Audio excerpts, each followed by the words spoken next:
Big welcome to everybody joining us. This is our 12th webinar. I'm Jenny Stanley, Managing Director and Founder of Appetite Creative.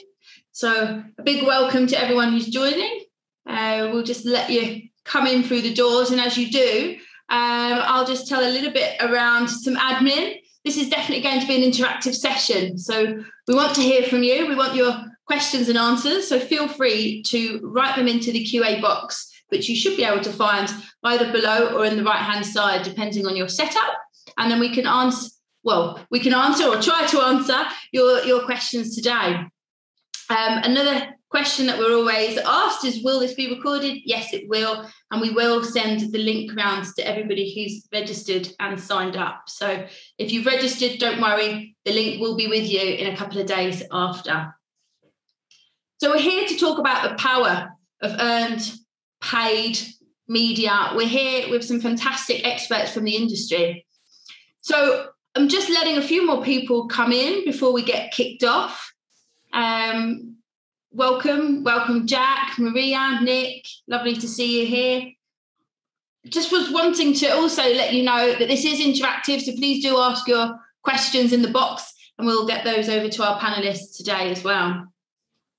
Regarding the interactive sessions, I'm also very proud to announce that today Appetite Creative has launched its new virtual event management, offering B2C and B2B clients services like this as well. So we have the opportunity to help you host professional events like this. Let us know if you want to know anything more about it.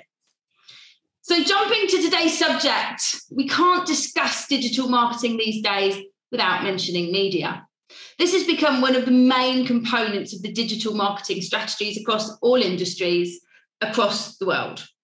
To discuss the pros and cons and the multiple strategic business applications of each type of media, I'm really glad to host, alongside Victoria Usher, CEO and founder of Gingermay, the industry experts, Vanessa Goff-Yu, Marketing and Comms Director at TAG, Michael Nevins, Chief Marketing Officer at Smart AdServer, who will be discussing the so famous PESO model. The PESO model taking our four media types, paid, earned, shared and owned, and merging them together.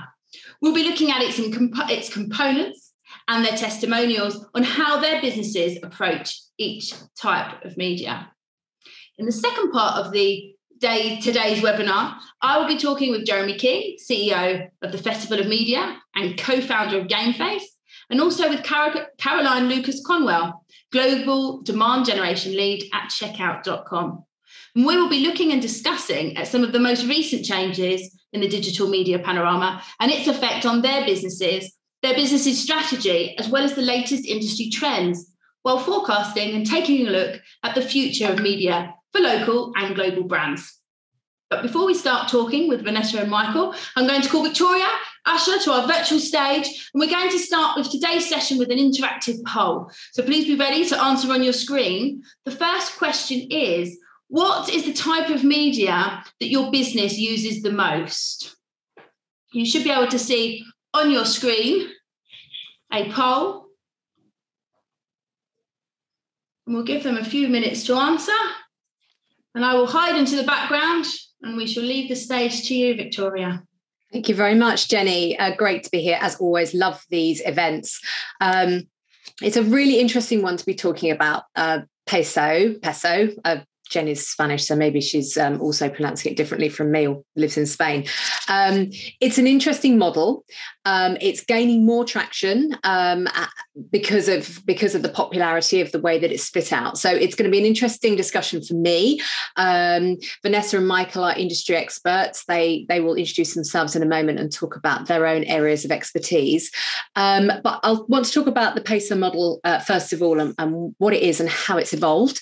So for those of you that may have heard of it, it's a way essentially of looking at all of your marketing channels together, but separating them out so that you can actually see the different elements of them and how each of them contribute to success within your business. So as Jenny said earlier, it's paid, earned, shared, and owned. Now, the bit that's actually been added onto that really is the shared part of the model. So it used to be paid, earned, owned. And the shared element is obviously social media channels. And that really is because social media is now being seen as such an important part of the marketing mix. It's needing to be broken out and actually taken as a channel within its own right. So it's an interesting one. Some marketers are adopting it as a model to look at and analyze and measure. Others kind of broadly look at it. Some are completely ignoring it. Hence why we actually want to actually look to see what two marketing experts are doing within their business, whether it's actually worth even looking at, whether it's useful. So it's really just starting from the ground up. Because it's a debate, we haven't seen much of it, and we really want to dive into this a little bit more. So I'd like to introduce Michael and Vanessa. And would each of you just tell our audience a little bit more about your backgrounds and what you do? Don't know who wants to go first on that.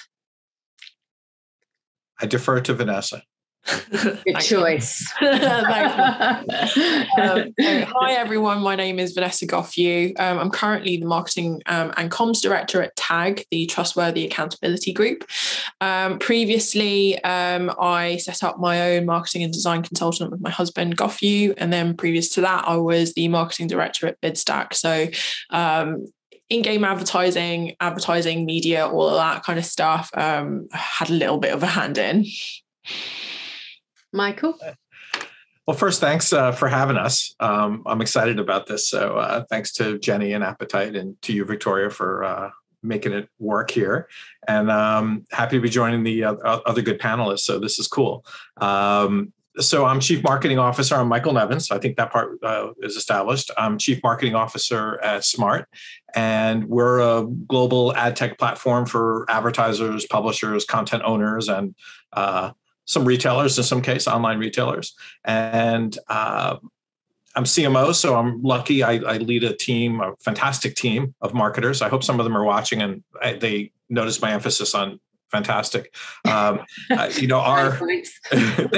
some of them, so you'll know. Their responsibilities range from internal communications, including product marketing, all the way over to external comms, such as public relations. So we really do the full gamut of marketing at Smart. My background, 20 years in advertising, media, tech, the last 10 in ad tech. My first career was in the music industry on the business side. Mm-hmm. Cool. Thank you. That's great. Okay. So before I ask the first question to you both, I have actually got the results of the poll here. So the results are, drum roll. So earned is 18%.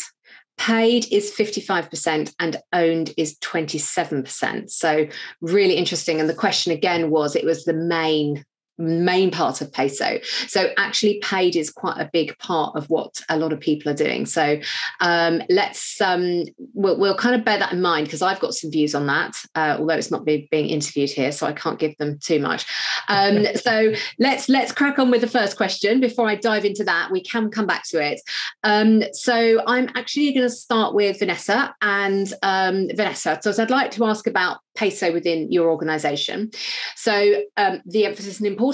So what emphasis and importance do you place on each of the four areas of Peso: paid, earned, shared, and owned? Sure. So with TAG, we are extremely fortunate in terms of advocacy from our members. So a lot of our members invite us to speak or to do some sort of joint media opportunity. So our emphasis really is on earned, for sure, and on shared and own as well. God, mind blip. Which one was missing? Mind blip. So I think with an organisation like TAG, who are establishing global standards for local markets, it's really about advocacy from local teams, advocacy from local companies, regional companies as well, who are wanting to fight against digital criminal activity, and because we work really closely with the powers that be, sometimes the government as well, and because of just where we are in terms of an organisation between being the bridge between the advertising industry and local governments as well, we just so happen to sit there. But in terms of my experience of Peso, that isn't always the case, where a business is lucky enough to be in that kind of area where they're constantly being asked or invited to do joint media activities. I think it really is dependent on the business and the organisation. So this would be quite a lot of probably press activity, right, where you're asked to do press announcements and that kind of thing, partnerships. Yeah, press announcements, original content, whether it's bylines, blogs, comments, newsjack, all of that kind of stuff. We at TAG have been extremely lucky and extremely thankful to all of our members for inviting us and thinking of us to do all of these amazing announcements. Got it. Absolutely. Okay. And Michael, same question to you. So which emphasis you place on each of the 4 channels? Yeah, it depends on what we're trying to get done. So it's interesting. I like the PESO acronym because I used to lump shared in with owned, thinking that, okay, well, it's our Facebook presence, it's our, Twitter presence, LinkedIn presence, et cetera. We have some control over them, but I like breaking it out into shared. It makes it into PESO because it makes it a little bit more, it makes it easier to explain to people, outside of the marketing team. So I use them to varying degrees in different ways. And I'm a musician, so I sometimes use the analogy of a band. We couldn't have guessed that, actually. Yeah, is that clear? This fake background has not made that clear. Yeah. I'll have to work on that.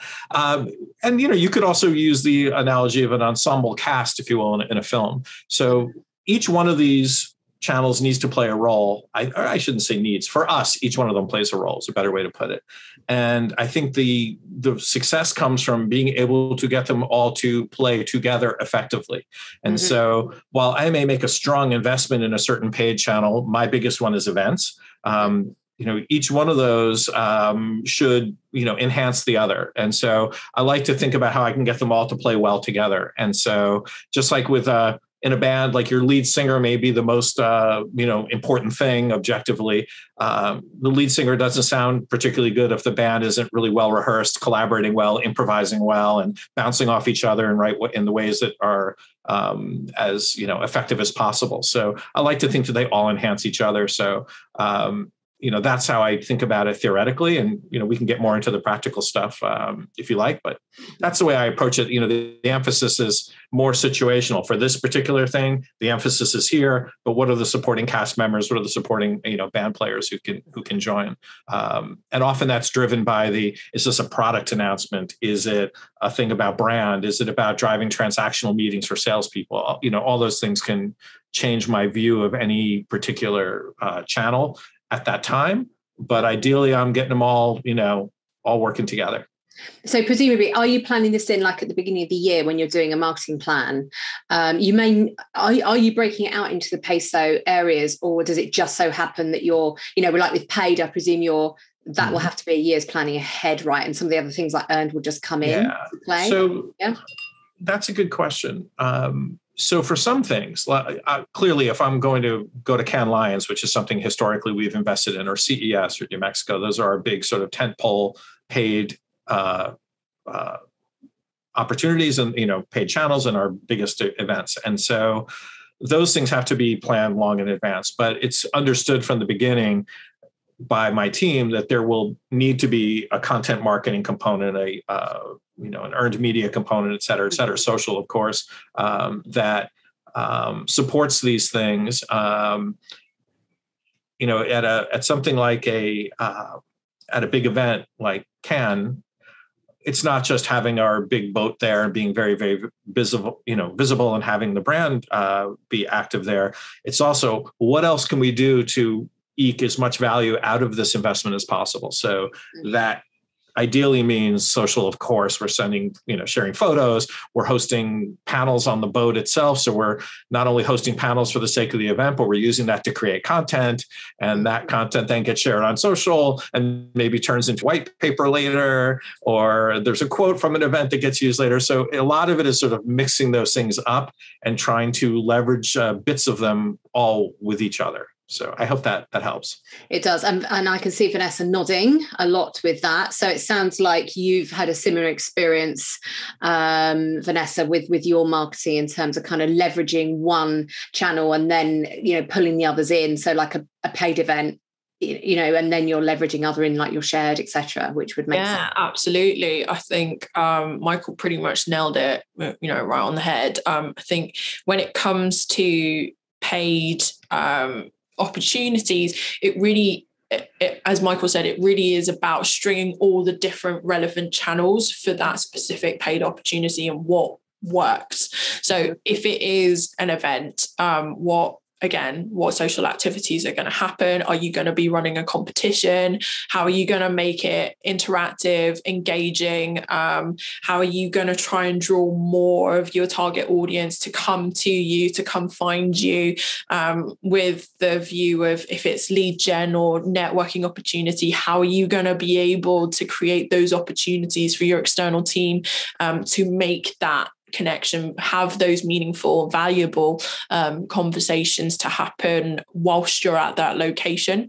So yes, absolutely. And also longevity as well. So Michael touched upon white papers. So if let's say you're at an event, are you going to have a videographer? Are you going to have a photographer? That's also an investment. Quotes, white papers, research, that sort of thing. Are they going to live on your website? Are they going to live on your social media channels? Are they going to, live on YouTube? How are you going to be able? Is there a way for you to cut it 1,000,000 times and still for it to look like fresh pieces of content every time you reuse it? So yeah, there's a lot of kind of considerations for you to string a really nice plan together for that paid opportunity for sure. And actually just picking up on that paid opportunity, it was one thing that you mentioned that you weren't particularly doing a lot at TAG. Is that just the nature of the business? You don't need to or don't want to? No. It's the nature of the business. Again, because we have a lot of members who want to do something in collaboration with us. There hasn't been a real need for us to do paid. But with previous businesses that I've been a part of, whether if it's Bidstack or IoTech, there were a lot of paid opportunities that we did for sure, simply because where the businesses were. I mean, IoTech at that point, for those of you who don't know IoTech, they were a small UK-based DSP who have been now been absorbed by Silver Bullet. The market for DSPs are extremely saturated. So in order for us to differentiate ourselves and in order for us to, make noise about what we do and our technology and platform, there was absolutely no way, well, not absolutely no way, but there was a very small chance that we were going to get any sort of shared opportunities come our way through our clients. If anything, we did a lot of, we did some paid work and tried to rope in our clients to help with us. For Bidstack, let's say, no one knew who Bidstack really were. And when I started there, people still thought that Bidstack were a digital out-of-home business, when in actual fact, 18 months prior, they pivoted the business to purely in-game advertising. So for them, it's really about establishing their status within the industry because they didn't have it at that point. Whereas TAG, they do have that position within the market that everyone knows who they are. Everyone understands the importance of why TAG is here and why standards are so important for us to continue to be self-regulated. Got it. And can I just remind the audience, by the way, please do ask questions because we've not had any posted yet. So I will ask that questions to Michael and Vanessa if you post them up. Okay, so any of these channels that hasn't worked well for you, have you had poor experiences with them where they haven't worked? Obviously not earned, because that's been brilliant. So, but all of the others. I've had a couple of stinkers Yeah. for sure, but the stinkers really were down to preparation and the lack of it. But I won't go into specifics of what stinkers they were, but yeah, mainly the ones that didn't work so well was because of lack of preparation. Oh, these were events, weren't they? Not necessarily. Well, a mixture of events and also content opportunities as well. So paid content too. Yeah. What about you, Michael? Well, I would say that I think most of the I hate to use the word failures, the less than optimal outcomes, speak like a marketer for a minute, have come when we've done things in a silo, where we've said, okay, let's just spend a little money. And sadly, I'm going to also call out paid content, where you say, okay, let's go do this thing. And you don't, because it's paid, maybe perhaps we as a team haven't thought about how to leverage it in other ways and how to go back to my original comments about everything working together. And because those efforts were disjointed, I think they were disappointing. But, for us, the paid investments typically are the big events, which are working for us. And, I'm a big believer in trying new things, especially this year when we didn't have the big events. We've had to be much more creative and try investing in some cases in other things. And as a result, I consider that part of the test and learn sort of thing that all marketers, need to do. And with that comes some failures, and at least you're learning what not to do next time, or, how to improve upon them. So, but I would say generally, I'm a big believer in making everything work together, and therefore any sort of siloed strategy, okay, we'll just give this money to this publication or to this events company and say, please take care of it. That is I don't want to say a recipe for disaster, but not going to be as effective. If I can just put my comments in here, because I've done quite a lot around peso. We've looked at quite a lot of measurements, which we'll come on to in a minute. And I think I was quite surprised by the poll, which said that 55% of people, of the audience, are actually mainly using paid events. That seems quite high to me. And I can say that I think that that marketing does work best. I'm an ex-CMO as well. So marketing does work better when you're actually using it across all channels. And if anything, paid for me, I'm with both of you, actually paid for me are big events, big flagpole events. And then you're doing all of your marketing activities around that, including, your shared and your owned are absolutely pivotal, particularly things like SEO. Everything is kind of blending in together and working together to raise your profile and build your reputation. And the paid events actually give you access where actually the other three areas can't get you. But in my opinion, I don't think you shouldn't be compromising by paying for it, because actually I know that the other three areas earned and shared are harder. They do feel harder, but actually I think they yield much stronger results than just sticking $25,000 into an event or an ad or something like that. I agree. Do you think? Yeah, so we, as I mentioned, invest quite a bit to be at Cannes Lions. We have a big boat, and we do to Mexico and CES, and now we'll do some things at NAB and IBC as we're in the CTV space. But those big tentpole events, if you can concentrate your spending there, can build your credibility, your reputation very, very quickly, and sort of signal to the marketplace that you're more sophisticated, bigger, more successful than perhaps you are, or that you've been below the radar for a long time. We're a 20-year-old company, but once we started to go to these big events and show a strong presence there, people really started to take notice, and it built our credibility in a new way, and our reputation in a new way. But some of it is, I look at a big paid event like Cannes is sort of a content marketing platform in a way. Not only are we there and doing meetings and doing panels and inviting people, from TAG, for example, to be on our panels, which we've done in the past. So we're producing panels on the boat. We're shooting video. We're creating content while we're there and doing everything we can to leverage that during and after the event. And then, while we didn't have a big announcement at Cannes typically, it wasn't like we say, guess what? Smart's going to be at Cannes in a press release. That would have been a non-starter. While we were there, somebody from Page Six came to one of our panels. I don't know if this reads well for those outside the US, but Page Six is a gossip column in the New York Post, and it's got a huge readership. And so while it's not our target publication, of course, nor placement, they came, they saw the panel, and then they wrote a thing about yachts at Cannes, included photos of us and talked about us in their article. It's clearly the largest distributed piece of PR we've ever gotten. So there are these sort of serendipitous things that happen. Somebody from a trade shows up on your boat at a party and asks if they can interview you.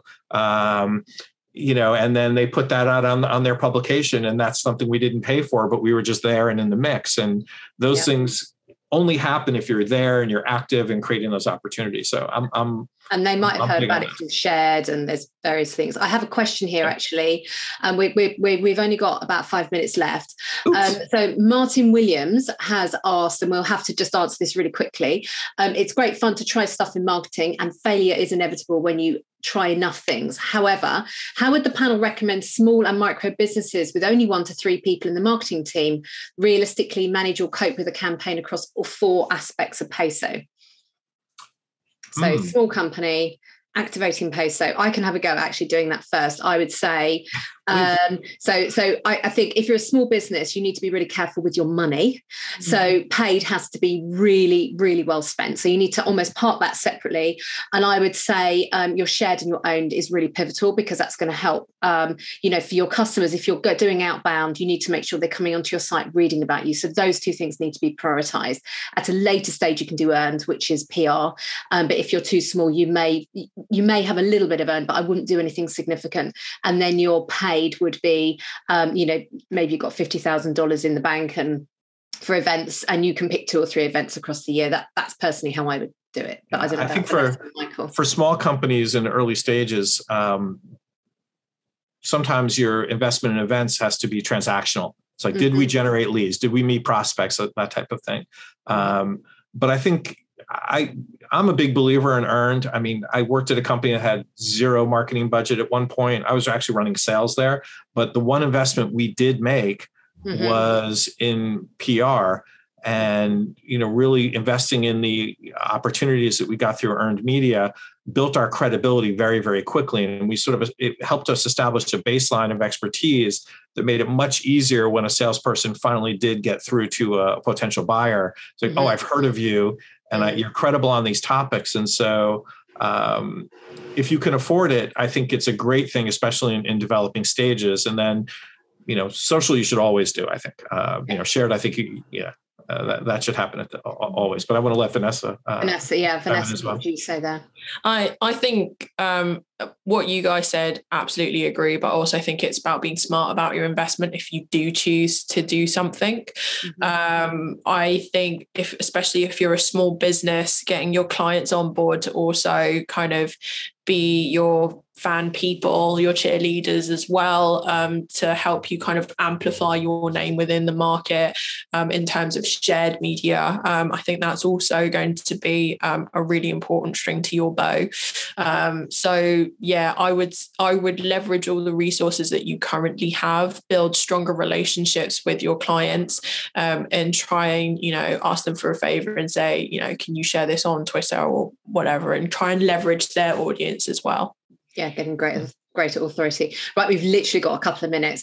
I just have to ask about measurement. I do have another question from the audience, but I'm just going to ask you about measurement, actually, because I think it's really important with Peso. Do you try to measure it? And if so, how? You have 30 seconds. we could spend about 20 minutes talking about it. Should I try to do the fast version? Go on. Okay, so we try to measure everything individually, of course, because you want to benchmark. Did we get more shares, likes, whatever? Did we get more leads, from anything you're investing in? Did we get more meetings at this event? Did we drive some business outcomes directly from it? But we use a proprietary brand awareness score metric that we created ourselves. It's aggregated among a variety of different things that we do, and we at least benchmark ourselves against that. So that's an important thing to do. But in general, I'm a big believer in measuring what you can.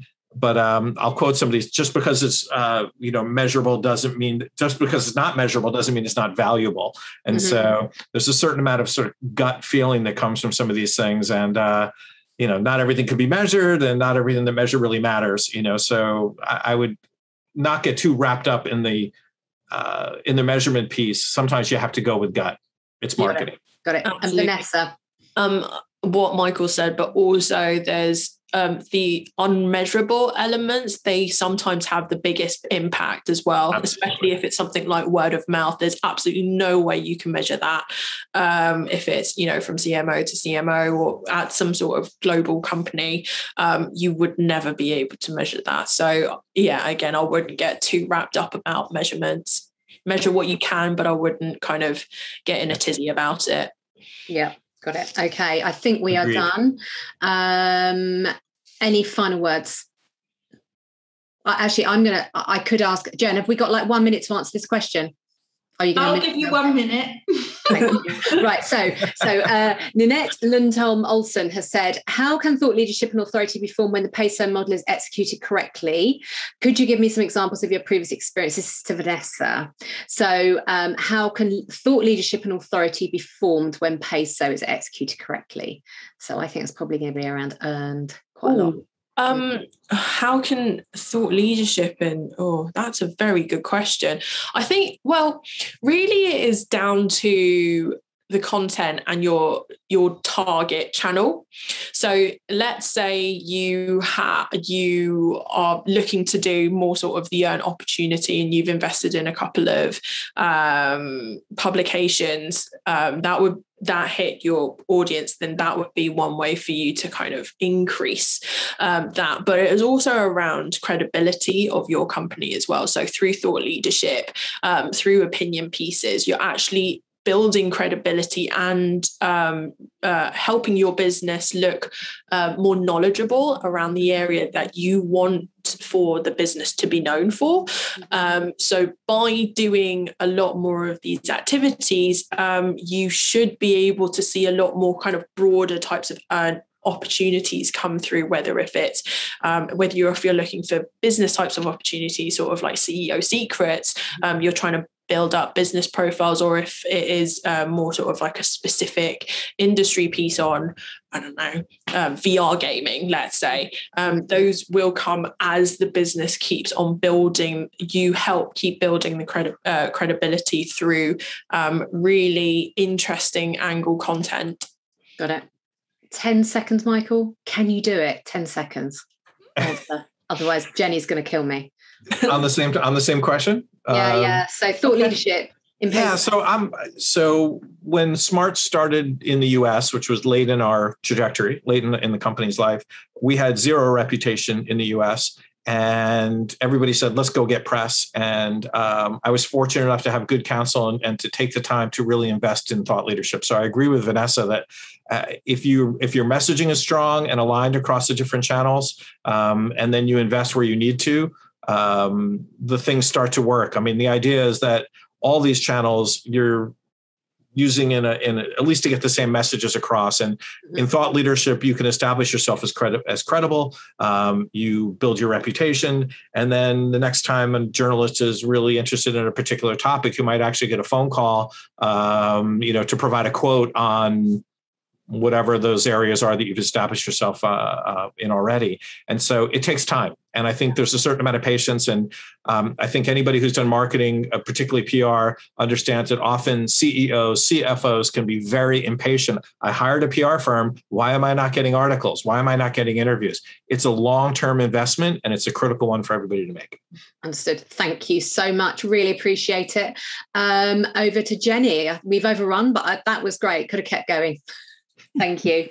I know you all could have kept going. That was really interesting. And thanks so much, Michael and Vanessa, and of course, Victoria, for sharing your thoughts. And I'm sure the audience learned a lot. Apparently, I learned that peso is peso. Who knows? But it's an E. So it's potato, Jen. Peso, my dear. Right, I must be wrong. Right, thank you so much. It's time to call Jeremy and Caroline to the virtual stage, and a big welcome to both of you. I just wanted to obviously start with a little introduction from each of you. Hello, Jeremy. Nice to see you. And Caroline. Hello. There we are. So maybe just a quick intro, Caroline. Let's start with yourself. Yeah, happy to kick off. Thanks for having me today. Really interesting conversation so far. So I oversee demand generation globally at checkout.com. We're a leading fintech based out of Europe. You may have heard of us. We're in the world of payments, but previously was a vet from the ad tech world. So very familiar with all of you were saying, Michael, earlier around Cannes Lions. That's my previous life. Now I hang out at Money 2020. So glad to be here. Lovely. Jeremy, tell us a little bit about yourself. But you probably have to come off mute first. That might help, right? I think so. Lovely to see you, Jenny. Lovely to see you, Caroline. Great conversation. I run a business called Festival of Media, which creates awards programs and events for the global ad industry in different parts of the world, kind of bringing together everyone and effectively educating brands on their media knowledge gaps, effectively. And then I started a new business at the back end of last year, which is in the esports world and is connecting brands to esports via benchmarking, advisory, and awards programs. And very quickly, my background is from content. I was a journalist and editor, so I have a slightly different take on marketing and advertising as a whole. Fantastic. Okay, well, Jeremy, we'll stay with you. Apple has announced quite a lot of different changes around iOS 14 affecting the conversion events from tools such as, we know, the Facebook Pixel. This is something that many advertisers are now worried about. A lot of our customers are talking to us about this. And since apps will have a reduced ability to track site and app behavior via their pixels, how do you feel about this? How do you think you'll adapt to this update? How are you planning to reformulate the way you use ads at GameFace or Festival of Media? Jeremy's stunned by the question.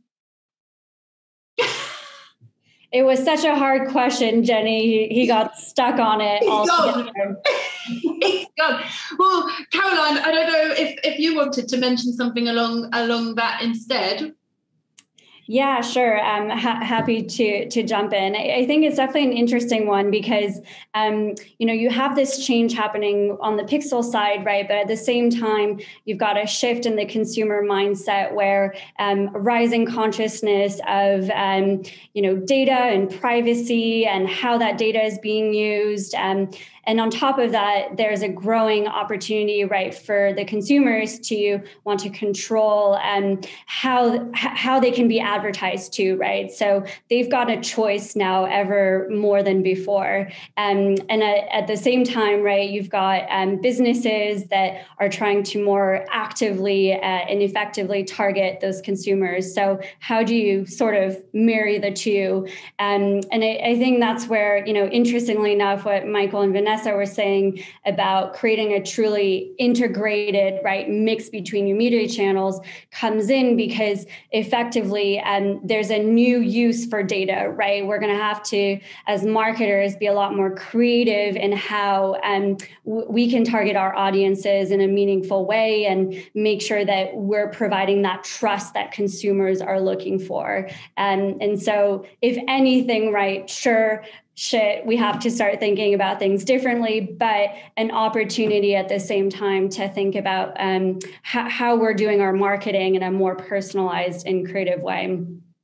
Do you think that means that therefore brands are just going to invest a little bit more in earned instead of paid? Yeah, I think that's a really good question. And ultimately, it's maybe that, you will never see the end of paid, right, necessarily. It might be that we use it for a different purpose, right? So instead of, for example, using it heavily for direct response and acquisition, right?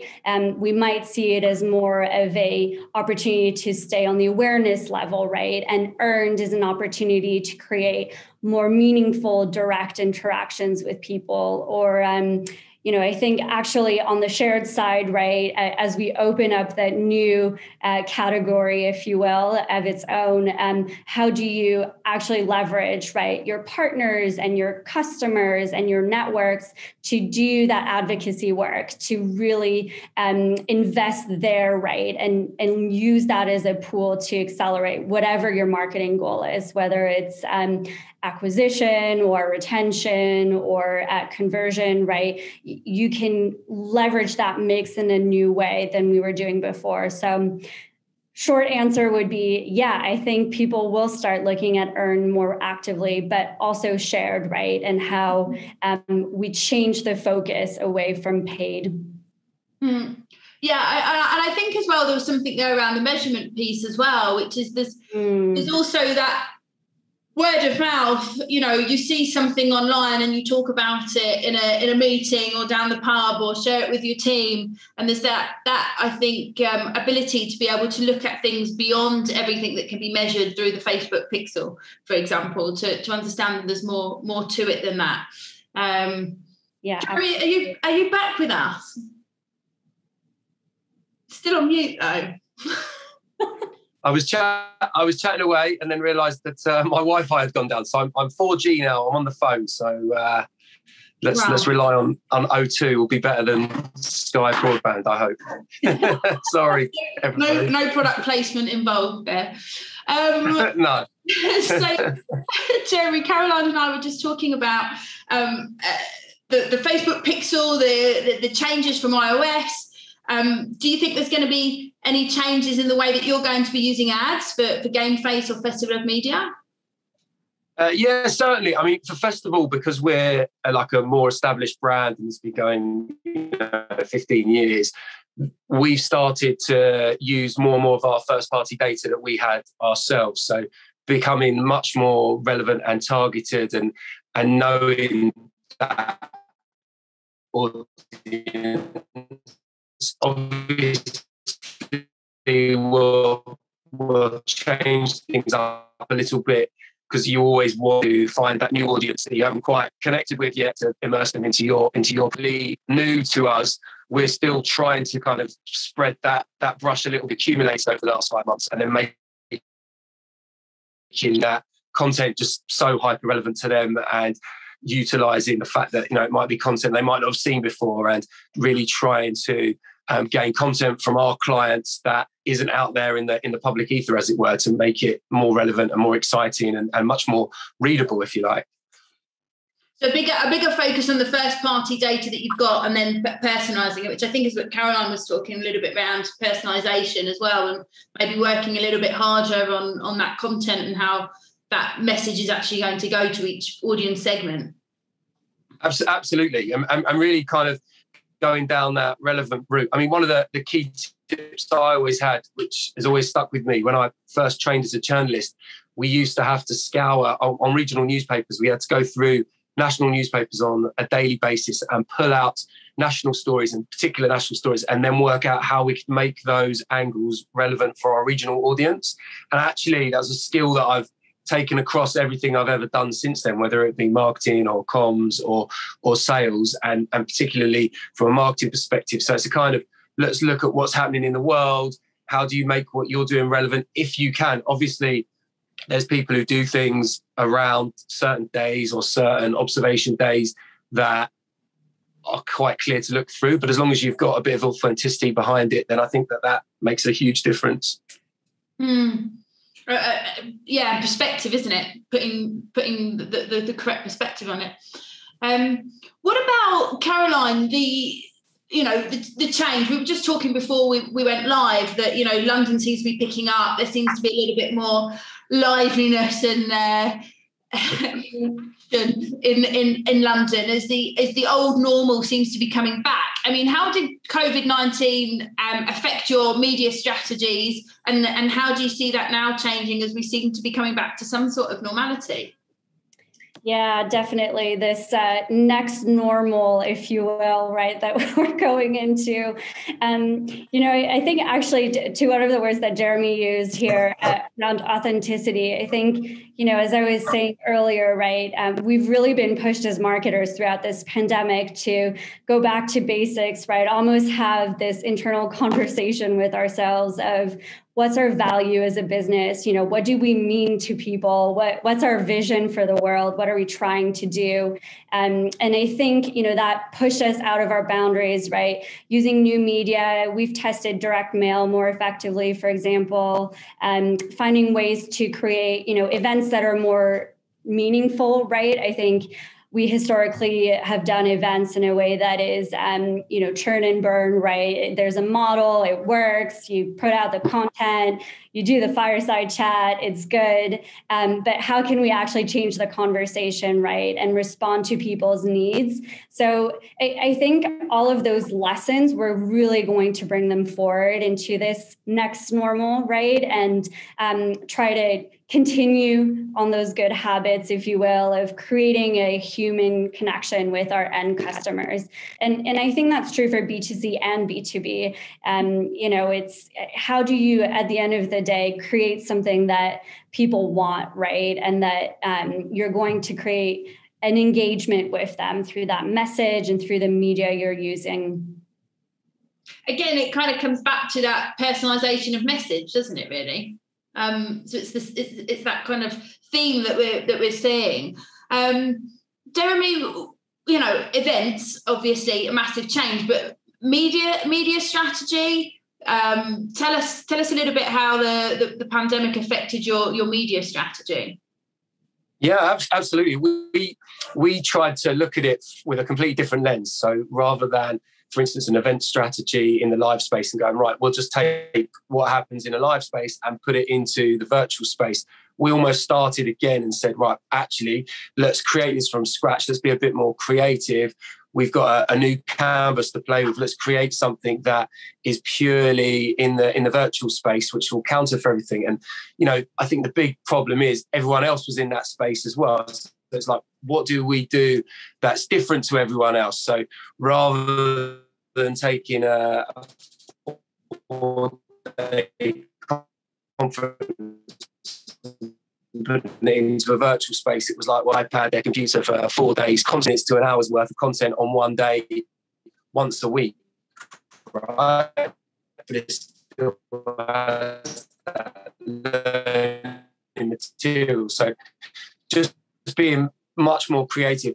The human element, which Caroline talks about as well, is super, super relevant. And I think the key that not always just about you, your product or your service, it's about clear handling of what's going on around you, around the audiences that you're trying to talk to and how you're trying to talk to them. So, you can be seen to have an opinion on things that are relevant in society, which might not necessarily directly involve your product or service or you, but actually gives you a certain standing with a certain audience, which then when you go to actually write about your product and do some content marketing around that, people go, oh, we like them because they've got an opinion on this or because they've done that. I think that was one thing we started to change and learn and do more around kind of things that are relevant and not just about us. And interestingly, the whole human element, we did all the judges and the juries for the IISHER Awards and now the Global Awards judging was last week. What came out of it was that nearly all of the campaigns had a social element that either gave back to local communities or gave back to society at large. So there's a real need now, I think, more than ever, and the pandemic has accelerated this, of people wanting to give something back, people wanting to do stuff that's not just about them. And I think that's a really relevant tool for marketing going forward. Definitely. The ability for brands to connect with something other than just making money, which is, I think very important. And as you say, really being pushed by COVID. We did a webinar on, should brands stand for something? And I think that's something that is pushing forward as we come back to the new normal. Hopefully we don't lose that. And I'm not sure that we will. I think that will remain, which at least be something good to come out of it, I think. we've got a question from Facebook. So, Jeremy, at the end of the day, what drives more entries for your award programs? Earned, paid, or owned media? It's a very good question. Certainly not paid. I think a bit of owned and earned, to be brutally honest, particularly for Festival of Media. Definitely content that's relevant. So here's something that's relevant to that. So we launched a category 4 years ago, which was most inclusive campaign. So a campaign that from inception to implementation was inclusive and properly represented society. We did that because the industry then told us that they were creating these inclusive campaigns. The number of entries we got was 0. This year, we did the same category. And to show you how the industry has moved on in a good way, I think we had something like 47 entries into that category. But what we did is that was mostly about us earned media and teaming up with specific partners who are in that inclusivity space and actually kind of, I suppose if you like, doing the talk, but walking the walk as well, right? And making sure that, from a business, we're inclusive, and everything we do, we look at it and think, well, actually, can that help? I mean, back in the live space, we even moved days of our event from a Monday and Tuesday to a Tuesday and Wednesday so that single parents didn't have to try and find babysitters at a weekend, right? To come on a Sunday. So it's all about, and you're going to make mistakes and you're not going to be right, but you just got to kind of learn and develop as you go. So it's really interesting. Owned and earned, definitely.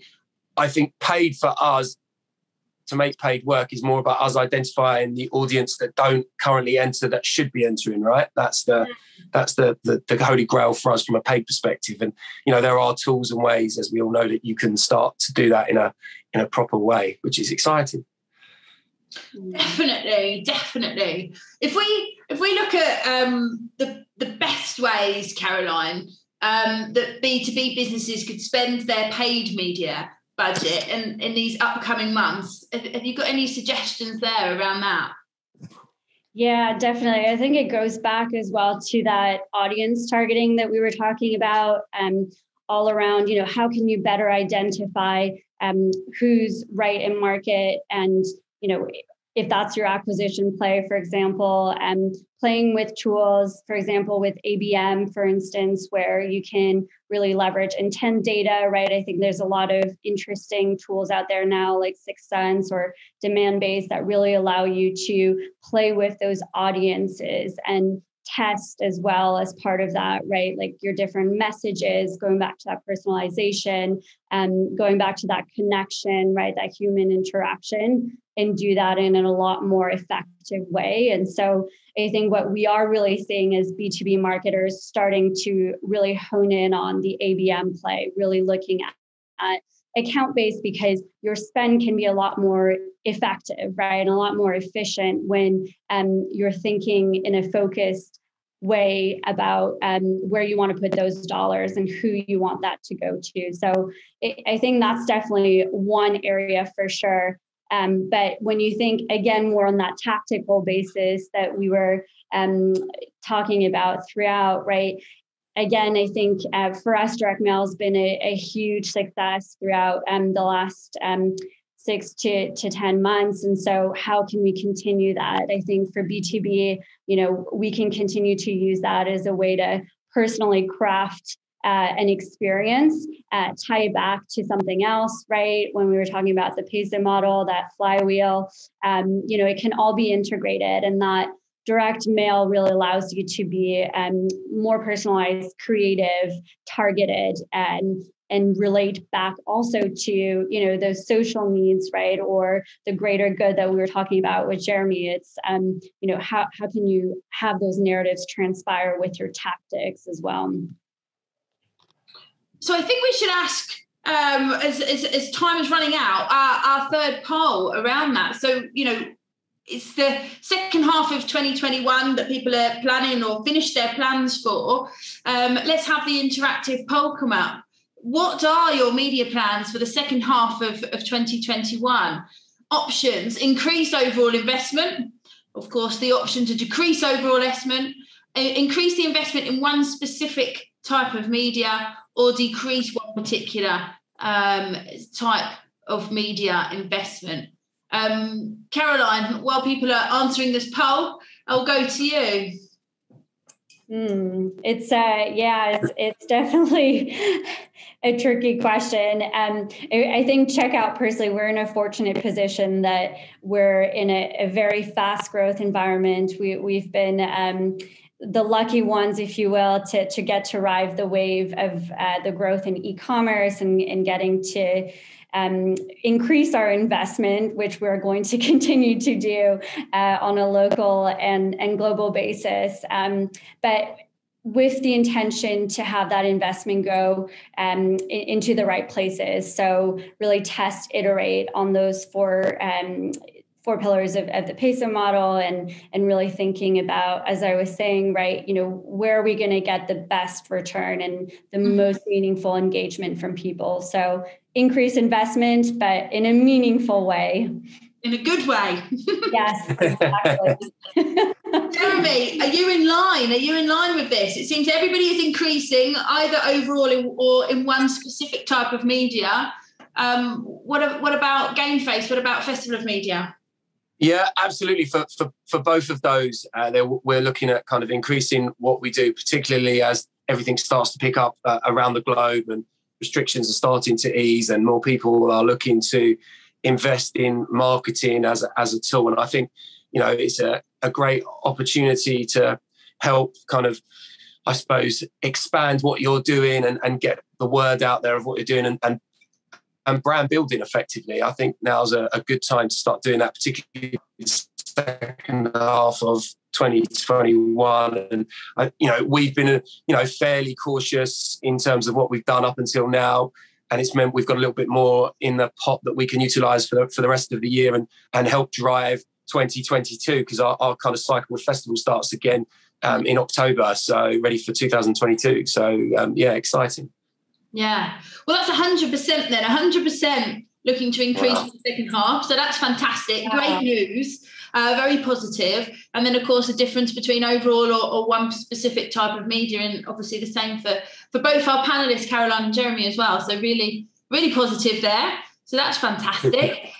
Coming up to the end now. So I just wanted to go to both of you for some quick fire bullet points on really your 3 top tips. Jeremy, what are your 3 top tips for media experts?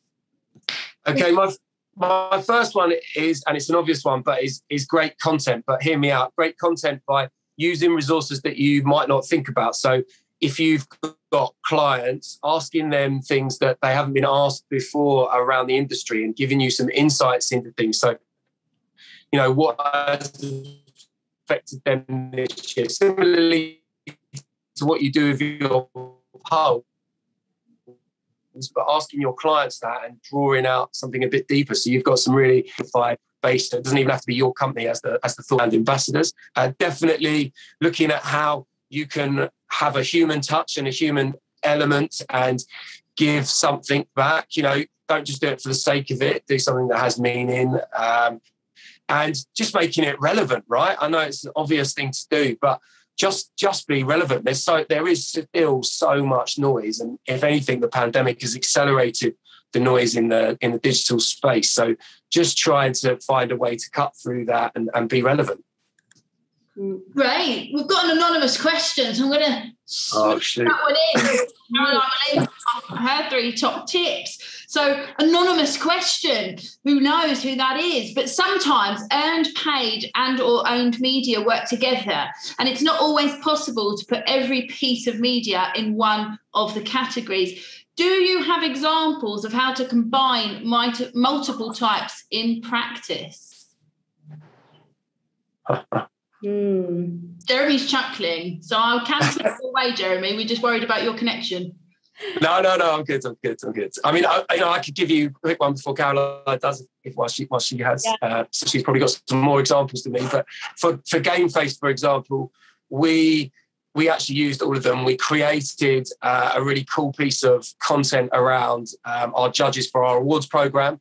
and we amplified that. We used the esports journalists that we were friends with to write a piece around kind of one part of it. So we used inclusivity, because inclusivity in esports is lacking, as I'm sure Vanessa will tell you from her gaming experience. So we kind of honed in on a topic which was inclusivity.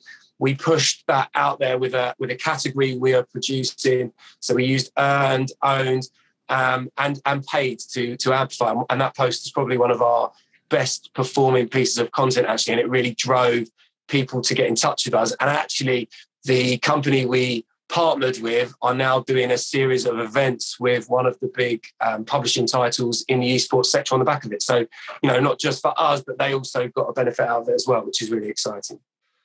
Fantastic. Caroline, any examples? Or do you want to give us your 3 top tips?